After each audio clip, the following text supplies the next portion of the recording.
তোমরা কি জানো এই জায়গাটা কোথায়? এটা হলো মুম্বাইয়ের মালাড স্টেশনে হাই ব্রিজ। তো আমরা ওখানে সেদিন ছিল শনিবার, আজকে শনিবার শুক্রবার দিন আমরা সন্ধ্যাবেলা বেরিয়ে পড়েছিলাম কিছু কেনাকাটা করার জন্য। দারুণ জায়গা, কিন্তু যাতায়াতের পক্ষে খুবই কঠিন বিষয়, কারণ এত গাড়ির জ্যাম, রাস্তার মানুষ, বাপরে বাপ, সে আর বলা যায় না। তো চলো, এখানে কিছু ফল কিনলাম, কিছু ইমিটেশনের জিনিস কিনলাম।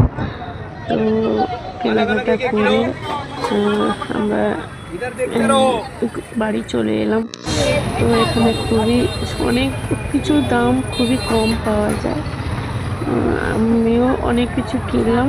এই কানের একটা সিঙ্গার ছিল না, ওগুলো কিনলাম। এখানে প্যারা কিনলো বৌদি আমি গেছিলাম, দুজনেই গেছিলাম, কারণ আর কেউ যায়নি। তো চলো ঘুরে আসি। তো চলো, বাই। ভিডিওটা ভালো লাগলে একটা লাইক কমেন্ট করে দিও।